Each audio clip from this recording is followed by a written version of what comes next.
Talk to Joe on 1850 715 815. David Beerpoint, Archdeacon of Dublin, good afternoon. Good afternoon, Philip. How are you? You have some bad news to report, it seems. Unfortunately, yes.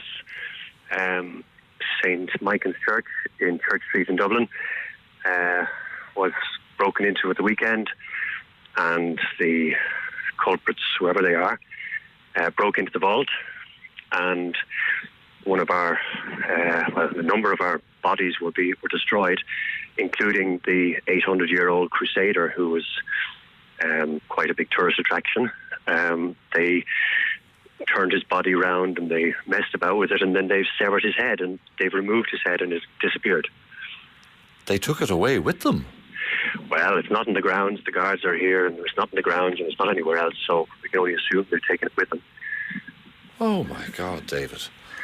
Yeah, it's very sad. It's devastating for the parish. It's devastating for the community, because we're a very close community here around the church, between the locals and visitors and so on. It's just completely devastating. And such a tourist attraction, as you say, so well known. When I lived in that part of Dublin, I was never stopped answering questions from tourists about how to get to Michan's or Michan's or Michan's. Yeah, Michan's or whatever, yeah. When you went down into the vault yourself, what was your reaction? How did you feel? I was quite disgusted initially, and now just very saddened about the whole thing. And in fact, the Archbishop has been informed, and he's outraged. I mean, he's issued a statement already to the media now. I'm not too sure whether that's got to you or not, but I mean, it's a sad day for sad day for the church, but it's a very sad day for humanity that somebody would do something like that. Yeah, and remind me now, there are at the point in the vault that I think that you're talking about, where the crusader lies, are there 3 tombs or sarcophagi or whatever they are lying side by side? Yes, there's 4. There are three mummified bodies facing the vault entrance, and then the crusaders on the back wall in a coffin.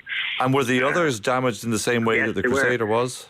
Yeah, one is a nun who has been completely trashed. I mean, they've pretty much turned her head around, and another one was moved sideways in his coffin, and they've removed another skull from the vault, but that was a skull that was there without any body. It's been there for a long time, just sitting on the top of another coffin. And there's no graffiti suggesting a motive or anything like that, is there, David? No. The guard, we came across a broken piece of coffin with writing on it, but the guards are investigating that at the moment, so I can't really say much about that.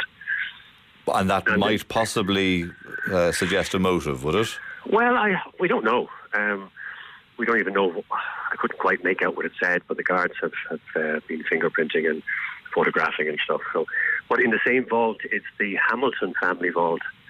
Now, Hamilton, you've probably heard of the Hamilton building in Trinity College, the mathematician. Right. He's buried there, and that vault was broken into, and another coffin was broken open there as well. So they've completely pretty much destroyed that vault, and we're going to have to close our tours now for certainly the foreseeable future. And when the targets of your destruction are as diverse as mathematicians and 800-year-old crusaders, it's hard to see that there's any motivation here other than just straightforward wanton destruction. Yeah, desecration, vandalism, sacrilege, whatever you want to call it. It's pretty horrific down there, I have to say. It's not a pretty sight, but I've no doubt that the guards will do all they can for us and try and catch who's responsible for this. We do have CCTV cameras, but the guards are taking these away now to have a look at them and see. When any religious site anywhere in the world is desecrated or vandalised like that, you do also have to ask yourself the question, is there a possible hate crime here, David? I don't know. I mean, we had this back in 1996, and it wasn't hate crime. It was just simply vandalism, breaking open coffins and taking the bodies out into the graveyard, and playing football with the heads and skulls and things like that. And those people were caught and prosecuted. So this could be something similar. We don't know. we don't, we've no idea really. It's quite raw at the moment for all of us. I'm sure it is. Did they do much damage getting in? Well, yes, they broke open the vault gates, the vault two gates. One of them is very, very heavy, and it's completely taken off its hinges. And the inside gate, which is a bar across and a lock, they removed the whole thing from the wall. So, like, they weren't youngsters. It has to be somebody with a bit of strength. And the manner in which it was done, does it look like they brought tools with them for the job, or did they just go at it? Well, I don't know how you could remove an internal solid steel gate without using some sort of tool, but we've no idea. It's just, what I'm asking is, was it done with an angle grinder, or did somebody take a big heavy sledgehammer to it? Or? No sledgehammer, no angle grinder. If anything, it was like a crowbar or something. But I couldn't tell. It's just the fact that St Michan's is so well known and such a historical building and such a historical site. The church has been here for nearly 1,000 years. So, it's a very sad day. And the body parts that have been removed. I mean, look, of course, there can be a monetary value attached to anything, but I can't imagine that there is a trade in these things. Is there? Not at all. No. I mean, who'd want to take somebody's head? I mean, it wasn't just a skull you're talking about. This is a complete head with the features, the skin, the eye sockets, the ears, the nose, everything that's normal in somebody who is, almost mummified. And will it last long, do you think, outside in the light of day, exposed to the elements? No, I think that's the danger, because the crypts are they've got this preserving quality within them, and everything stays as mummified, if you like, once they're buried in the crypt. Once they're outside, that's when the damage is done. The air gets at it, the moisture gets at it, just disintegrate. The other question you must be asking yourself now at this stage is that when you are in a position to open up again, hopefully with beefed up security as well, do you leave on display a decapitated mummy and explain? No, I think that's something that the parish will have to consider, and I'll talk to the Archbishop about that. But I'm not sure of where we go from here, really. I mean, we may have to close that vault for tourists completely. That would be a terrible loss. I mean, how many? What are your visitor numbers last year? Visitor numbers last year were about 26,000, 27,000 people. It's quite considerable for a small little church. For a small little church, it's a very impressive number of people. Yeah. I mean, the revenue alone helps the parish take over. So, I'm not really worried about the revenue. I'm more worried about the desecration that happened.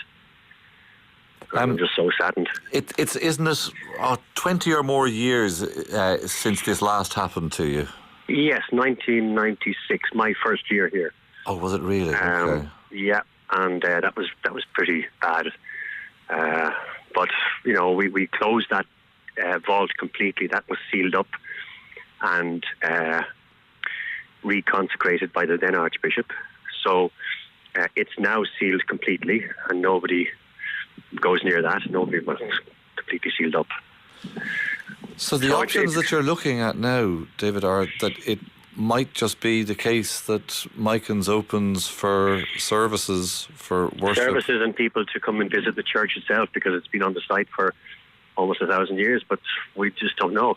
The second vault, which is thankfully intact, is the one with the Shears brothers, and it's the Leitrim family vault, and it's Lord Leitrim and stuff. So it wasn't touched, thankfully. But we really don't know where we're going to go from here. We have to have a parish meeting and see what we're going to go. Okay. And what are guards saying, or are they in a position to say anything to you at the moment? No, they're not in a position at the moment. They're still investigating. They're taking the CCTV away, and they've... Oh, you do have cameras then, yeah? Beg your pardon? You have cameras. There is footage available. Yes, we have cameras, but... well then, hopefully, fingers crossed, you're not going to be too long before getting to the bottom of this. Well, that's up to the guards, but I know they'll do their job well, as they always do. But you know something. Our main problem now is, of course, is securing the vaults, because the gates and things have been completely wrenched off their hinges. So we have a locksmith on his way. When something like this happens, though, David, it's not long before word seeps out into the community in which the perpetrators live, because it's the kind of thing that ends up getting gossiped about or talked about. And it'll be a community in which there are more mature, sound, reasonable heads to whom you could make an appeal now. Well, I mean, as the Archbishop has mentioned in his statement, he appeals to, and I do the same as well, that we appeal to anybody who has done this to perhaps return the head of the crusader, if nothing else, so that he can be laid to rest again. And if they're not willing to do that, then somebody in the community might well hear or know something, and we'd ask them to report it to the proper authorities. And they don't have to give a name, just a location even where the head might be found. Even if they gave a location where the head might be found, we'd be, happy to receive the head back. It's just basically so that we can reunite the head with the body and let the crusader rest again. Yeah, because you do make the point, and it's worth making again, that time really isn't on your side here. In damp and warm conditions, this head is not going to survive intact for too long. Yeah, no, that's exactly it. I mean, the head is, unless something is found quickly, the head would probably disintegrate. Okay, David, stay on the line, 1857 15 815. Sharon, good afternoon. What did you want to say? Good afternoon, Philip. No, I was just listening to the Archdeacon there, and I'm devastated. I had tears in my eyes to hear that about the crypt there in St Michan's. Absolutely. Would you be in frequently, Sharon? Would you visit a lot? I used to go as a child. I used to live in Temple Oak, and we used to go on school tours out to St Michan's to see it, and the church itself, and it's such beautiful. And I was only talking to my own kids, we're living in Westmeath, that we must go up and see it again. It's such a beautiful place, and I just think, who are these people? They're heartless to do something like this. Yeah. Would you bring your children to a vault where there was a now headless crusader? It would be. No, it's sacrilege. It'd be absolute. It's terrible to bring these. Oh no, I wouldn't. No. Yeah. It's a sad day. It's a sad day that somebody could do that in this day and age, go in and wreck a place where people are at rest. It's absolutely disgusting. It sounds, to those people who haven't been to there, it sounds like it might be a kind of quite an eerie place, but it's not, is it, Sharon? How did you find it? No, I remember going as a child, and even as a school tour, you'd be sort of going, God, we're going to a crypt, and death wouldn't be talked about at all. But no, it's a very peaceful, quiet, a beautiful place, and shown around, it was lovely. No, absolutely peaceful place. Okay, well, there you go, David. There's Sharon, and more calls of a similar nature coming in. I'm afraid we don't have time, but hopefully your words won't fall on deaf ears. Thank you, Philip, and thank you for bringing it to people's attention. It's, I think the more people who know about this, the better chance we have of recovering the Crusader's head and finding the perpetrators. Indeed. All right, David Pierpoint, Archdeacon of Dublin.